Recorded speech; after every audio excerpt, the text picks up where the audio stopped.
तो hello everyone.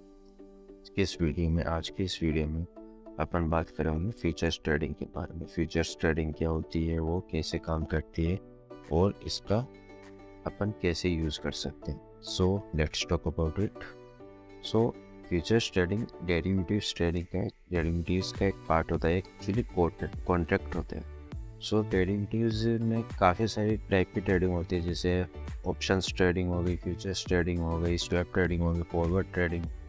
ये सारे कॉन्ट्रैक्ट होते हैं। फ्यूचर्स का कॉन्ट्रैक्ट हो गया, स्वैप्स कॉन्ट्रैक्ट हो गया, ऑप्शंस कॉन्ट्रैक्ट हो गया और फॉरवर्ड कॉन्ट्रैक्ट्स के टाइप होते हैं। ये डेरिवेटिव्स का एक पार्ट है।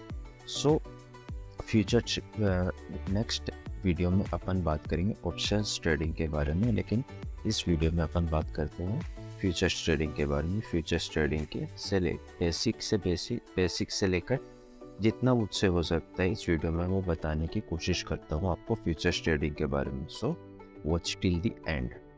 सो फ्यूचर्स ट्रेडिंग क्या, अभी मैं इधर ये वॉच लिस्ट है, इस वॉच लिस्ट पे रिलायंस का शेयर है। सो इधर मैं आपको दिखाने की कोशिश करता हूँ। जैसे रिलायंस का मैं फ्यूचर लगाता हूँ इधर, RELIANC, रिलायंस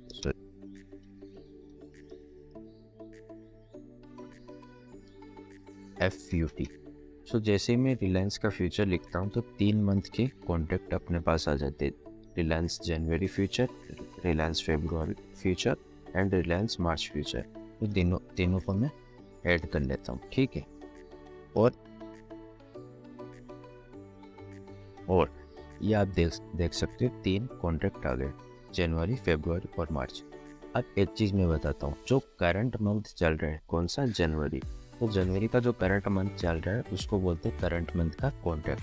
नेक्स्ट मंथ होता है उसको नेक्स्ट मंथ का कॉन्ट्रैक्ट बोलते हैं, और जो तीसरा महीना होता है वो उसको फार मंथ का कॉन्ट्रैक्ट बोलते हैं। सो ये 3 महीने के कॉन्ट्रैक्ट होते हैं।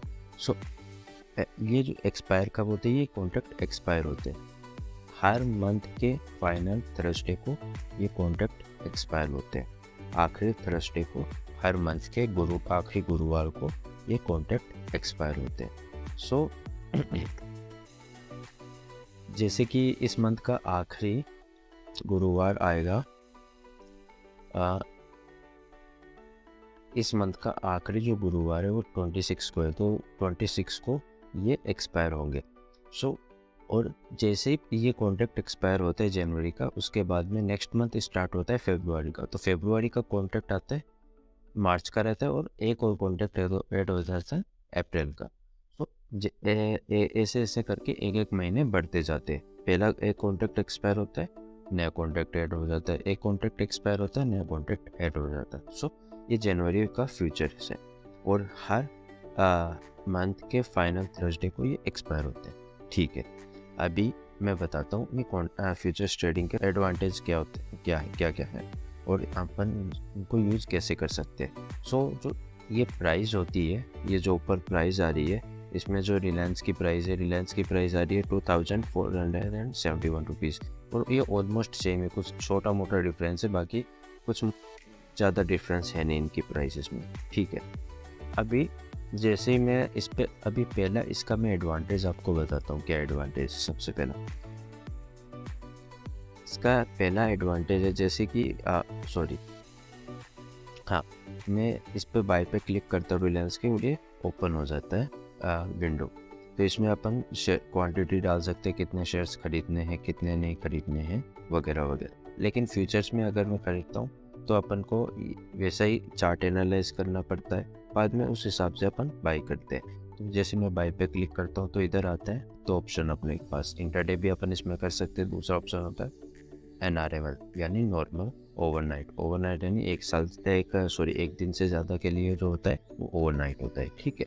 लेकिन इसमें जो पहली चीज़ें मैं बता देता हूँ, इसमें लॉट साइजेस फिक्स होती है। लॉट साइज बोले तो एक लॉट में कितने शेयर्स होंगे, यानी जितने शेयर्स होंगे लॉट साइज बोलते हैं। जैसे इसकी रिलायंस की 250 है, तो हर एक जो भी शेयर, जैसे HDFC बैंक है उसकी अलग होगी, या फिर टाटा स्टील है उसकी अलग होगी, तो सबका अलग अलग लॉट साइज होता है। सो इसके लॉट साइज है 250।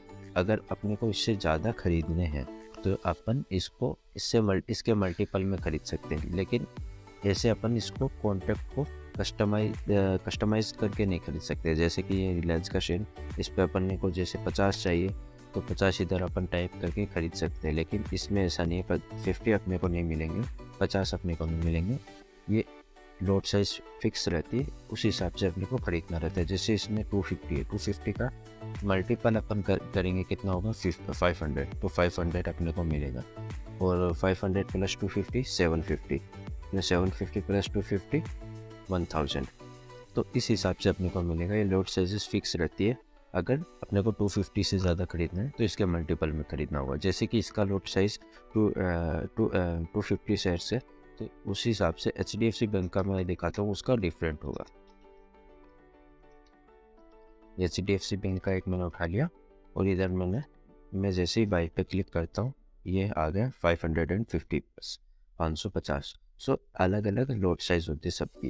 खैर, अभी मैं आपको ये एक एडवांटेज बताता हूँ। इसका बड़ा एडवांटेज ये है कि इसको ना अपन सस्ते मार्जिन में खरीद सकते हैं। जैसे कि इसकी प्राइस क्या है एक्चुअल, अभी पहला एडवांटेज इसका ये है कि इसकी जो एक्चुअल प्राइस क्या है शेयर की एक्चुअल जो प्राइस है 2471 रुपीज़। इधर अपन ने को ये शेयर कितने में मिल रहा है 1,14,000, यानी 1,14,000 में अपने को मिल रहा है कॉन्ट्रैक्ट फ्यूचर्स का जनवरी का। 250 इसमें क्वांटिटी आएगी, ठीक है। लेकिन उसमें अगर अपन एक्चुअल शेयर्स बाय करते हैं 250, तो ये अपने को कितना का पड़ेगा 6 लाख। डिफरेंस देख रहे हो, कहाँ 6 लाख और कहाँ 1,14,000।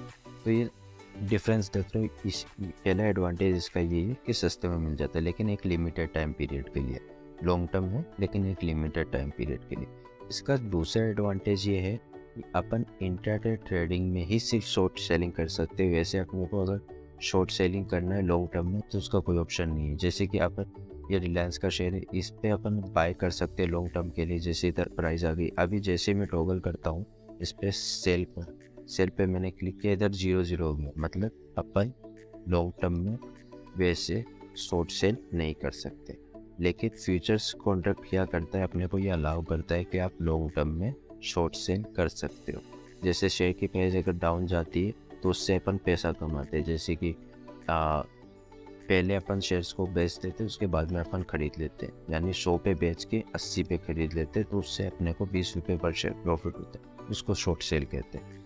खैर, अभी फ्यूचर्स कॉन्ट्रैक्ट अपने को ये अलाउ करता है कि अपन शॉर्ट सेल कर सकते हैं, लेकिन एक लिमिटेड टाइम पीरियड के लिए। वो लॉन्ग टर्म होता है लेकिन एक लिमिटेड टाइम पीरियड के लिए। जैसे कि अपने को फरवरी का शॉर्ट सेल करना है तो फरवरी के लास्ट थर्सडे तक वो कॉन्ट्रैक्ट रहेगा, उसके बाद में वो एक्सपायर हो जाएगा। तो ऐसा एक लिमिटेड टाइम पीरियड के लिए अपन लॉन्ग टर्म में शॉर्ट सेल कर सकते हैं। खैर, अभी इसमें भी शॉर्ट सेल में वही है कि लॉट साइजेस फिक्स रहती है और अपन इसको कस्टमाइज़ नहीं कर सकते। इससे ज़्यादा करना है अपने को तो इसके मल्टीपल में अपने को ख़रीदना पड़ेगा। और इसमें वही प्राइस आ गई 1,13,000, थोड़ा सा डिफरेंस है बस। तो दूसरा बेनिफिट इसका ये हो गया कि अपन इसमें शॉर्ट सेल कर सकते हैं।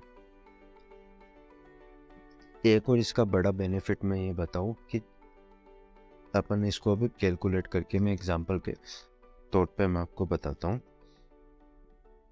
कैलकुलेट करके।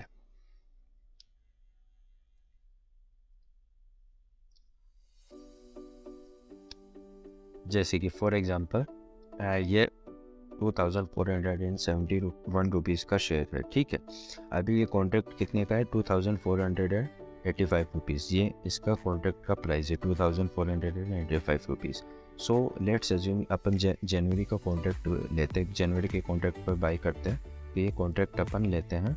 इस कॉन्ट्रैक्ट में कितने क्वांटिटी है, कितने शेयर्स है 250, ठीक है। सो लेट्स अज्यूम कि इसकी प्राइस एक्सपायर होने तक, यानी जब ये एक्सपायर होगा इस महीने के जनवरी महीने के आखिरी गुरुवार को, फाइनल थर्सडे को जब ये एक्सपायर होगा, वो ऑटोमेटिकली एक्सपायर होगा। अगर एक्सपायर की मैं आपको ये बात और बता दूं कि अगर ये एक्सपायर के टाइम पर अगर अपन सेल करना भूल जाते तो ऑटोमेटिकली सेल हो जाता है। खैर, एग्जांपल के लिए अपन मान लेते हैं कि इसका प्राइस होगा एक्सपायरी के टाइम पे 2600 के करीब।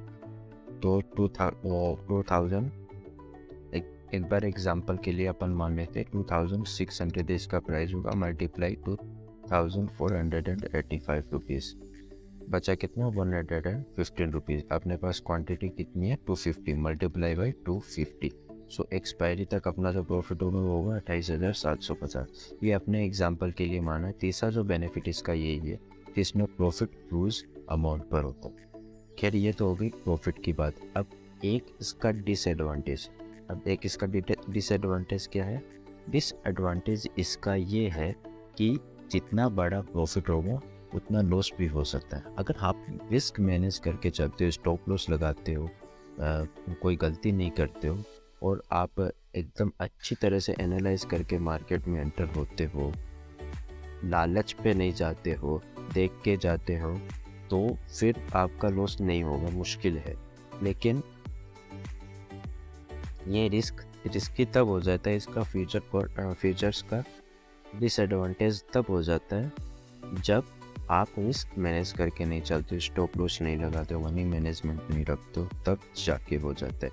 अगर आप अपना टाइट स्टॉप लॉस लगाए या फिर आप अपना एक टेक प्रॉफिट लगाए कि इतना, जैसे कि आपने 100 रुपये पे शेयर ख़रीदा और 200 रुपये आपका प्रॉफिट है और 50 रुपीज़ आपका लॉस है, तो आपका प्रॉफिट ज़्यादा है क्योंकि आप 100 रुपये कमाने के लिए 50 रुपीज़ गंवाने को तैयार हो। तो this is called money management. इस हिसाब से अगर आप चलोगे तो आपका लॉस नहीं होगा कुछ ज़्यादा, आपके लिए बेस्ट थिंग है ये। लेकिन अगर आप मनी मैनेजमेंट स्टॉप लॉस लेकर नहीं चलते हो तो ये एक डिसएडवांटेज बड़ा बन जाएगा कि जितना बड़ा प्रॉफिट दिख रहा है उतना लॉस भी हो सकता है। खैर ये है फ्यूचर्स ट्रेडिंग। 3-3 महीने के कॉन्ट्रैक्ट होते हैं, 1 महीना एक्सपायर होता है तो नेक्स्ट मंथ अपने आप जुड़ जाता है और फाइनल थर्सडे को एक्सपायर होता है। इसका पहला एडवांटेज इसका ये है कि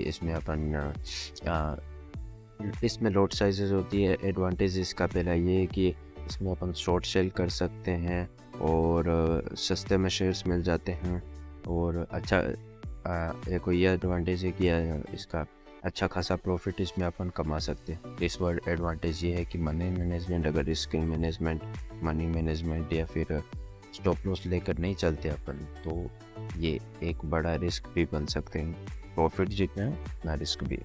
खैर this is for today, thank you so much and this is all about futures trading. Thank you so much for watching this lecture, this video. Bye.